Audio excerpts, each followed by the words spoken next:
Bismillahirrahmanirrahim. Assalamualaikum warahmatullahi wabarakatuh. Selamat petang, salam sehat, salam sejahtera untuk kita semua. Om Swastiastu, Namo Buddhaya, salam kebajikan rahayu.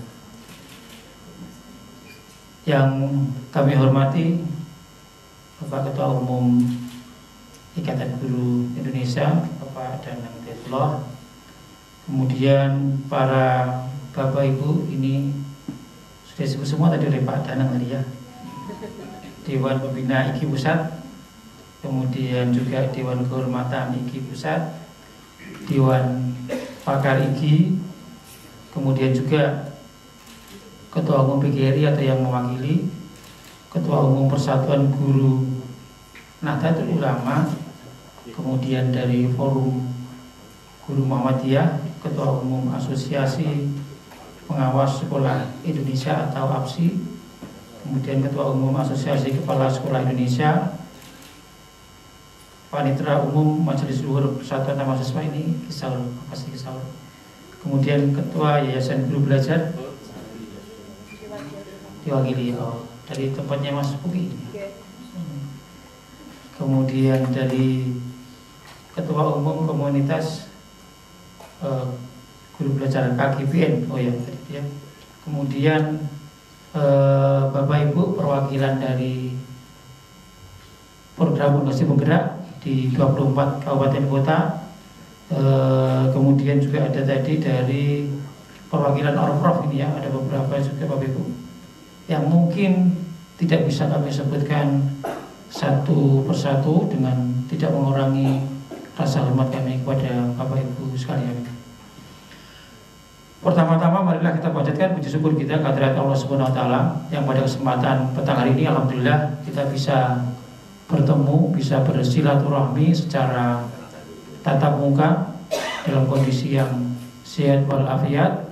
Kami berharap Bapak Ibu juga demikian dalam rangka mengikuti berbagi praktek baik untuk program organisasi penggerak tahun 2023. Bapak Ibu sekalian, Kementerian Pendidikan, Kebudayaan dan Teknologi mengucapkan terima kasih yang sebanyak-banyaknya khususnya kepada rekan-rekan Ikatan Guru Indonesia yang hadir pada saat ini bersama rekan-rekan dari Orprof yang hadir, terutama dalam dukungannya, kebersamaannya melalui program organisasi penggerak ini. Kita sudah memasuki tahun yang ke-3 perjalanan dinamika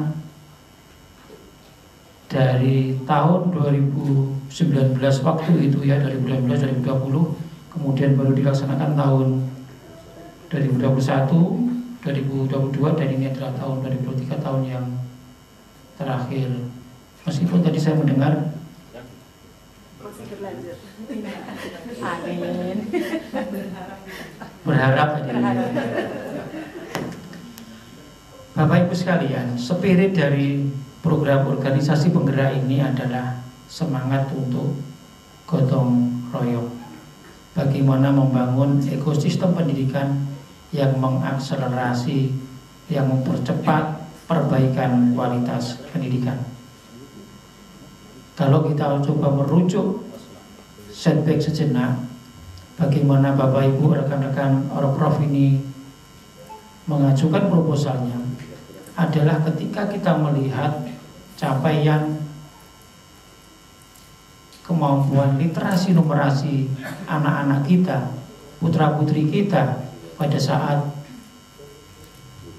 program yang namanya PISA, program International for Student Assessment, selama tahun 2000 sampai dengan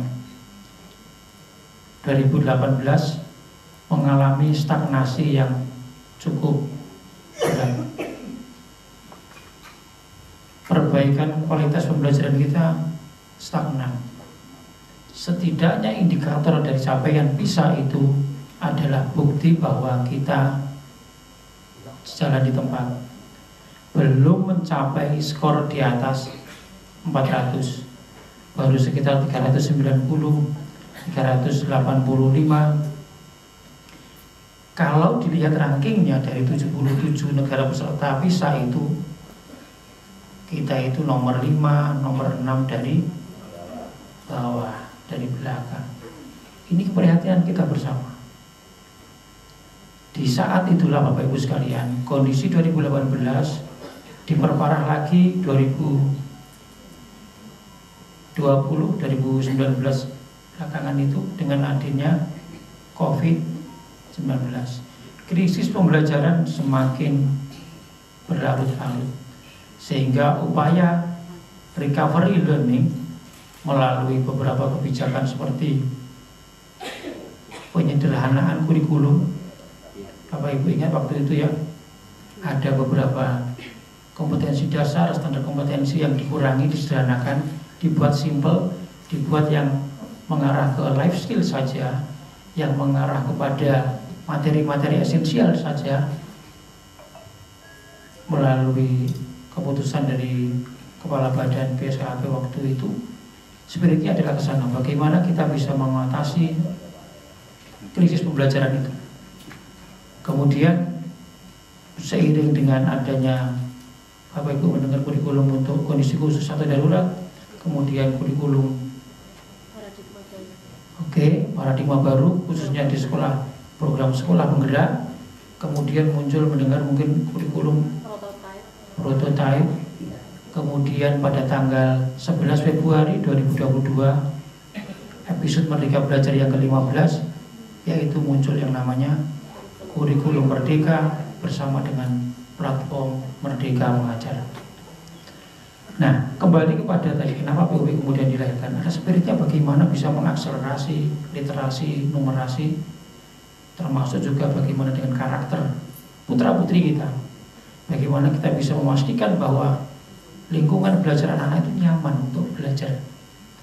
Bullying, bahkan 3 dosa besar itu begitu yang muncul, yang 3 kesalahan dari praktek-praktek yang apakah itu intoleransi, bullying, kemudian juga kekerasan.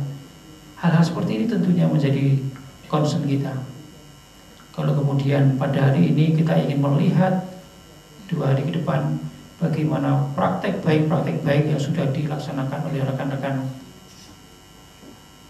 Ikatan Guru Indonesia ini, tentunya adalah sebuah prestasi luar biasa. Mari kita tepuk tangan untuk IGI Bapak Ibu. POP semangatnya adalah gotong royong. Kami menyadari, Kemdikbud Ristek menyadari bahwa kita tidak bisa berjalan sendiri, tetapi butuh kolaborasi, sinergi dengan rekan-rekan organisasi kemasyarakatan yang lain, termasuk IGI, Taman Siswa, PGRI. Spiritnya adalah ke sana. Pembelajaran selama hampir 20 tahun itu menunjukkan bahwa kita nggak bisa berjalan sendiri, sehingga kita perlu menggandeng rekan-rekan yang punya praktek baik melalui organisasi penggerak ini. Bapak Ibu sekalian, bicara tentang literasi numerasi ini, kebetulan kemarin kami juga sempat mengikuti begitu ya di POP. Kita perlu meluruskan miskonsepsi tentang literasi numerasi itu sendiri. Literasi tidak hanya dipahami kemampuan baca tulis saja. Literasi tidak hanya bisa ditunjukkan, Pak, saya di pojokan itu sudah ada pojok baca loh. Anak-anak 10 menit, 15 menit sebelum pembelajaran kami biasakan untuk membaca buku, membaca mungkin majalah, tulisan yang lain. Iya, itu dibutuhkan, tapi belum cukup.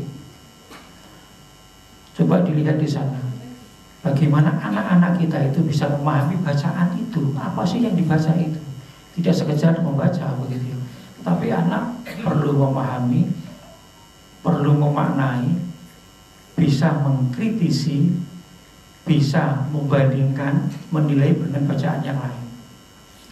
Kalau kita bicara lebih jauh, Bapak Ibu, yang namanya literasi itu kemampuan mengenal, memahami, meng-create atau mencipta sumber-sumber, baik itu yang video, audio maupun digital, lintas mata pelajaran atau lintas disiplin ilmu.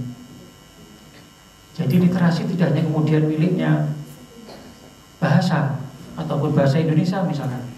Di literasi itu dimungkinkan bagaimana cross interdisciplinary subject itu bisa dilakukan. Bagaimana literasi untuk finansial, keuangan, mungkin dengan matematik, mungkin dengan ekonomi. Bagaimana melek anak-anak kita itu dengan sains misalkan. Seperti itu adalah bagaimana memaknai. Ada bacaan itu isinya tentang IPA misalnya. Nah ini kan ada kemampuan memahami, mengenali sumber-sumber belajar baik yang auditori, visual maupun digital, cross interdisciplinary subject ini. Ini yang tidak kalah pentingnya. Kemudian masalah numerasi. Numerasi tentunya tidak hanya sebatas angka-angka saja begitu ya. Tetapi numerasi lebih merupakan kemampuan bernalar. Kemampuan bernalar dalam menggunakan konsep matematis. Ini ada yang rekan-rekan guru matematik ini. Di sana apa konsep matematis itu ya? Menggunakan konsep matematis untuk memecahkan masalah dalam praktek kehidupan sehari-hari. Kalau di matematik itu kan ada yang namanya fakta, konsep, prosedur, dan skills. Mohon maaf, kadang-kadang rekan-rekan guru itu, tapi bukan yang di sini loh, yang di sana jauh sana. Negatif kali negatif, positif. Negatif kali positif, negatif. Kenapa kok bisa begitu? Ya pokoknya begitu, dihafalkan deh. Gak usah tanya. Demikian juga kadang-kadang anak-anak yang namanya rumus Los lingkaran itu L sama dengan PR kuadrat. P itu 3,14 atau 22/7. Kalau jari-jarinya nanti kelipatan dari 7, gunakanlah yang 22/7. Latihan tanpa ada pemaknaannya, meaningful learningnya tidak ada. Anak-anak belajarnya mekanistis Bapak Ibu sekalian, bukan yang mengarah analitis, bukan yang mengarah higher order thinking skill. Ya dalam kondisi seperti itu ya ketika kita diuji dengan PISA, ya kedodoran kita. Mari kita geser Bapak Ibu sekalian, pembelajaran yang sifatnya mohon maaf ini hafalan, drilling, mekanistis itu mengarah kepada yang analitis, mengarah kepada higher order thinking skill. Bisa dilakukan Bapak Ibu sekalian. Kenapa sih negatif kali negatif kemudian positif? Coba dilihat bagaimana dengan pola ya. Perkalian itu kan berasal dari apa? Penjumlahan berulang. Ketika berulang kemudian nanti negatif 2 kali 2, negatif 2 kali 1, turun bisa dibuat polanya nanti di sana. Matematika itu bagian dari sebuah pola sebenarnya. Keindahan matematika ada di polanya itu bisa diturunkan, logika berpikir itu bisa dibangun. Bicara tentang luas lingkaran, jangan kemudian hanya pokoknya begini hafalkan, bukan.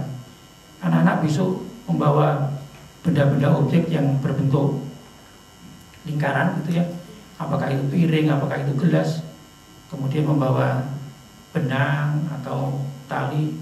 Coba deh beberapa kelompok kemudian diukur keliling itu berapa sentimeter, diameternya itu berapa. Perbandingan antara keliling lingkaran dengan diameter berapapun ukurannya, mau yang piring, mau yang gelas, itu mengarah kepada sebuah konstanta. Berapa konstantanya itu? 22/7 atau 3,14. Anak diajak berpikir gitu. Bukan pokoknya ini hafalkan. Mari diarahkan ke sana Ibu sekalian. Beberapa yang perlu kita luruskan gitu ya terkait dengan miskonsepsi ini. Kemudian Bapak Ibu sekalian, POP ini dilahirkan dalam konteks problem solving. Apa maksudnya? Krisis pembelajaran tadi, lemahnya, rendahnya literasi numerasi kita. Ikhtiar dari pemerintah dalam Mendikbudristek adalah melalui program kerja sebentar ini. Kami berharap nanti praktek baik yang dilahirkan oleh rekan-rekan semua ini, tadi ada yang dari Aceh, ada dari Tambrau, dari mana lagi nih? Talaut, mana yang lebih jauh lagi? Aceh Timur, Sangihe, Inhil, Kota Bima. Wah. Ini praktek baik, praktek ini harus menjadi virus positif bagi rekan yang lain. Apalagi dengan IKM, ini rekan-rekan sudah pada ikut IKM mestinya ya.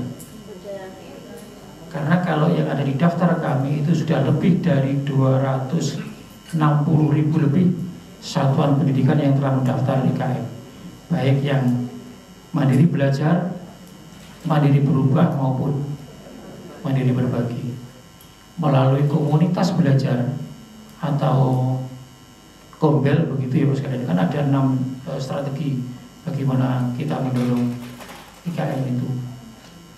Ada PMM di sana Bapak Ibu sekalian, kemudian ada webinar series, kemudian narasumber berbagi praktek baik, komunitas belajar, ada helpdesk dan ada mitra pembangunan. Harapan kami melalui IKM ini ditunjang dengan praktek baik, praktek dari rekan-rekan PUB ini, spirit kurikulum merdeka akan lebih meluas kemanya. Kurikulum merdeka tadi saya katakan paling tidak ada 3 hal yang paling mendesak, krusial sebagai karakteristiknya. Simple karena dari perjalanannya tadi itu materi-materi esensial, kemudian life skill arahnya adalah ke sana, kemudian ada yang fleksibel, adanya fase-fase itu Bapak sekalian, capaian pembelajaran, tujuan pembelajaran, kemudian ada yang lebih interaktif atau kontekstual, yaitu adanya proyek penguatan profil pelajar Pancasila. Nah ini Bapak Ibu sekalian, mohon praktek baik. Jadi saya mendengar ada integrasinya gitu kan, integrasi literasi numerasi dalam pembelajaran. Setting konteks kearifan lokal bisa dibangun di sana dan membangun profil pelajar Pancasila. Beriman, bertakwa kepada Tuhan yang Maha Esa, berakhlak mulia, berkebinekaan global, mandiri, gotong royong, kreatif dan berpikir kritis. Silakan itu dikembangkan Bapak Ibu sekalian. Karena kurikulum merdeka memungkinkan kearifan lokal bisa diakomodasi, pembelajaran yang berdiferensiasi, yang inklusif, yang berpusat kepada siswa. Mohon ini menjadi perhatian rekan-rekan yang menggunakan praktek POB ini, pembelajaran yang berpusat kepada siswa. Tentunya ini menjadi spirit yang harus dikawal. Karena beberapa praktek yang ada Bapak Ibu sekalian, terutama rekan-rekan di program guru penggerak, program sekolah penggerak, yang terjadi, mohon maaf ini kadang-kadang guru itu tidak sadar ya, tidak menyadari ya bahwa masa sih gini aja kok sulit, ini kan gampang gitu. Ini mudah, ini hanya gini aja. Mudah itu kan bagi guru, bagi bapak ibu, tapi itu bisa menjadi yang setengah mati bagi anak-anak kita. Coba mari kita bawa empati kita adalah berpikir mengikuti kognitif anak. Jangan kemudian menggunakan perspektif atau kerangka berpikir kita sebagai seorang, tapi justru kalau mau dijenis kalau dari Pak Kiai Hajar Dewantara kan guru itu menghamba kepada murid. Kita harus ke sana arahnya Bapak Ibu sekalian. Jangan kemudian menggunakan ukuran kita, perspektif kita, tapi kita tahu, pahami kondisi tumbuh kembang potensi anak kita. Dan kurikulum merdeka arahnya adalah ke sana. Kemudian terkait dengan PUB ini ada, saya sampai, masih ada berapa menit lagi saya mau ini.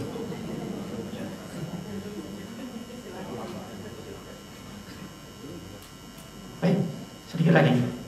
Ada 6 atau 5 parameter setidaknya ketika kita ingin melihat bagaimana program organisasi penggerak ini bisa dilihat pelajarannya. Tadi dari tim risetnya Pak siapa tadi Pak Asep menyampaikan dengan Kirkpatricknya ya, dengan 4 level ya, dari reaction, kemudian learning, behavior, and result begitu ya. Pada konteks BOP ini kita mencoba melihat pada konteks bagaimana inovasinya misalnya. Itu tadi kan melihat dari praktek pelatihan yang dilakukan ya di rekan-rekan di IG. Kalau kita melihat pada perspektif yang agak lebih luas dari BOP ini, sejauh mana inovasi, tanda kutip ini inovasinya. Mungkin ada modifikasi, mungkin ada bagian-bagian tertentu yang ada novelty-nya di sana. Itu juga ingin kita melihat Bapak Ibu sekalian. Nanti mudah-mudahan bisa ditunjukkan. Kemudian bagaimana penerapannya, mudah tidaknya itu begitu ya dari yang dikembangkan oleh teman-teman ini. Harapannya ketika nanti ya praktek baik itu bisa diterapkan, tidak terlalu sulit bagi rekan-rekan guru yang lain, satuan pendidikan yang lain untuk menjalankan. Kemudian pemanfaatannya, sejauh mana ini memberikan manfaat, efektivitasnya dari praktek baik itu, temuan-temuan yang diperoleh itu, sehingga akan mampu mengakselerasi kemampuan literasi, numerasi anak-anak kita. Kemudian adalah terkait dengan perluasan, sejauh mana ini bisa di scale up Bapak Ibu sekalian. Ini kan gigi ini gajah ya Pak Edi ya, bukan kijang loh, bukan kijang dan juga bukan macan, tapi gajah. Luar biasa ini. Artinya apa? Harapan kami, kemampuan, potensi untuk bisa di scale up, bisa diperluas itu sangat tinggi. Sehingga keterwakilan rekan-rekan itu untuk bisa digunakan atau bisa diperluas pemanfaatannya untuk wilayah atau kabupaten atau satuan pendidikan itu sangat tinggi. Dan ini sekali lagi kami berharap seperti itu. Kemudian yang selanjutnya adalah keberlanjutannya Bapak Ibu sekalian. Ini yang tidak kalah pentingnya. Yang terakhir tapi sangat penting, keberlanjutan. Kami sudah mencoba dalam hal ini Kemdikbudristek, kebersamaan, gotong royong, sinergitas, kolaborasi selama 3 tahun dengan segala dinamika, konsekuensi dan juga fluktuasi dari riak gelombang yang kita jalani bersama-sama terkait dengan BOP ini. Sementara ini mohon izin Bapak Ibu, Pak Danang dan teman-teman, saya bisa katakan sementara 3 tahun dulu sesuai dengan rencana kita gitu ya. Ketika proposal kita ajukan kan kita memang untuk 3 tahun. Kita Kemensen mengatakan 3 tahun itu waktu yang tidak, bukan sedikit gitu, yang tidak singkat begitu ya. Apalagi kita bicaranya model secara nasional begitu. Kita berharap keberlanjutan itu ada di Bapak Ibu sekalian bersama-sama dengan rekan-rekan di pemerintah daerah. Tadi saya sempat mendengar, maaf tadi dari yang sudah pemdanya yang sudah menjalin semacam kerjasama alokasi anggaran. Pak Yakumbu atau mana? Bukit Tinggi, Kota Baru, ya Baru. Oh, Kota Baru misalnya. Ini luar biasa. Bukit Tinggi. Yang Kota Baru ada yang hadir ini. Kota Baru. Kemudian mana lagi Pak Yakumbu? Ada. Bukit Tinggi juga hadir ini. Oh, makasih Pak, luar biasa. Ini salah satu bentuk tanda kutip garansi keberlanjutannya. Paling tidak stimulasi yang diberikan oleh kementerian melalui BOP dengan 3 tahun ini, Bapak Ibu rekan-rekan dari pemerintah daerah, dari rekan-rekan mitra pembangunan, komunitas, organisasi profesi, termasuk rekan-rekan ormas, coba deh dilihat. Kemudian ada pionir-pionir yang bisa mengawal, ada agen-agen perubahan yang bisa mendampingi untuk keberlanjutan dari program kita. Jadi kami berharap masalah klasik yang terjadi, selesai program wassalam, selesai program bye, mohon ini tidak terjadi. Kami percaya rekan-rekan di IG ini menjadi agen-agen perubahan, menjadi pionir-pionir untuk bisa mengawal keberlanjutan dari program BOP. Tepuk tangan untuk IG ya. Bentuknya yang paling sederhana paling tidak saya katakan, paling tidak adalah melalui grup, paling tidak say hello dengan teman-teman yang sekolah-sekolah di BUP kemarin, paling tidak itu sudah bisa menjadi bagian dari menjalin networkingnya. Sambil di sana terus berlanjut, bagaimana kita kalau kita ketemu, bagaimana kalau kita mungkin menjalin, apakah ada semacam webinar, kita ketemu di komunitas belajar, silahkan, itu bisa dielaborasi ke sana Bapak-Ibu sekalian. Kami berharap ini bisa dilakukan. Kemudian Bapak-Ibu sekalian, sedikit saya ingin menyampaikan beberapa, kami menyebutnya mungkin isu atau kebijakan yang sifatnya ke depan. IKM Bapak-Ibu, kalau kita merujuk di Permendikbudristek nomor 262 tahun 2022 kemarin tentang IKM itu, di jenjang SD itu kan ada yang namanya pembelajaran IPAS ya. Ini juga perlu eksplorasi, elaborasi Bapak-Ibu sekalian. Kami ingin mendengar juga Bapak Ibu bagaimana praktek-praktek yang ada di Bapak-Ibu sekalian. Mungkin teman-teman ini juga bisa membantu kami begitu ya. Silakan ada feedback, masukan seperti apa. Kemudian di jenjang SMP itu ada pembelajaran informatika. Ini pun juga menjadi bagian ikhtiar kami. Bagaimana rekan-rekan untuk bisa mengakselerasi, kita menyiapkan generasi 2045 itu dengan kemampuan teknologi yang mumpuni. Tidak hanya sebagai user saja, tetapi juga akan diharapkan menjadi designer thinker-nya juga, computational thinking, artificial intelligence, kemudian juga artificial virtual reality dan sebagainya. Harapannya mulai dikenalkan ke anak-anak kita. Kuncinya untuk bisa menatap masa depan dengan perubahan yang sekarang, selain teknologi adalah kemampuan komunikasi. Kalau Windows 1 itu di sana Ibu sekalian yang kolaborasi, kemudian ada critical thinking, communication.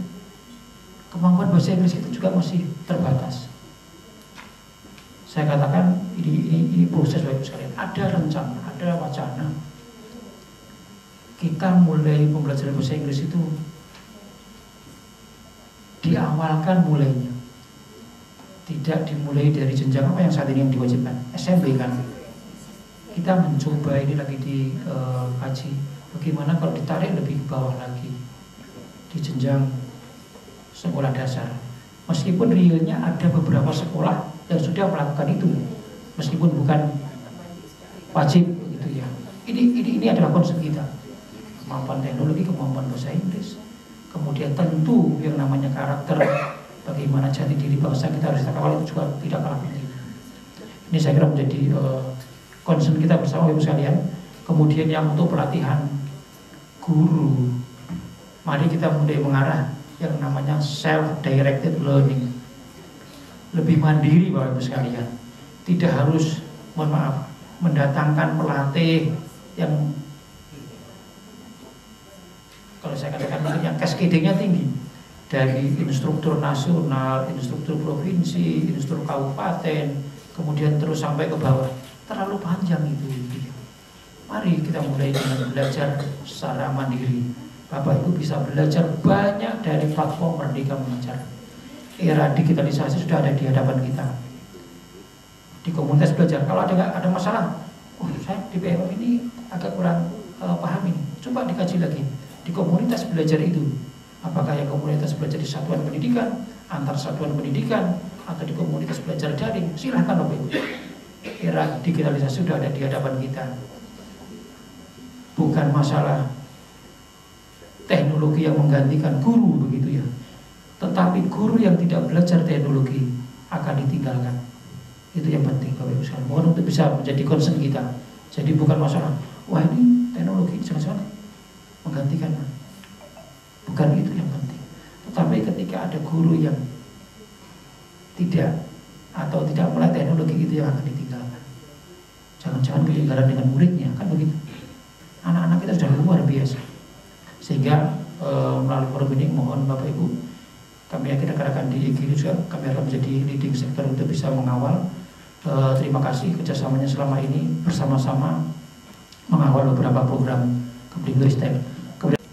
Berbagi praktek baik, program program organisasi penggerak Ikatan Guru Indonesia tahun 2023 dengan membaca basmalah. Bismillahirrahmanirrahim. Secara resmi saya nyatakan dibuka.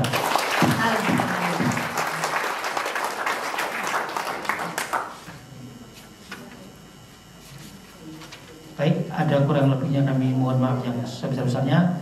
Selamat mengikuti workshop berbagi praktek baik. Bila itu aku hidayah. Wassalamualaikum warahmatullahi wabarakatuh. Kami mohon Pak Direktur tetap berada di atas panggung dan kami panggil dengan segala hormat Bapak Kabid Penmat Kanwil DKI Jakarta, Bapak Selamat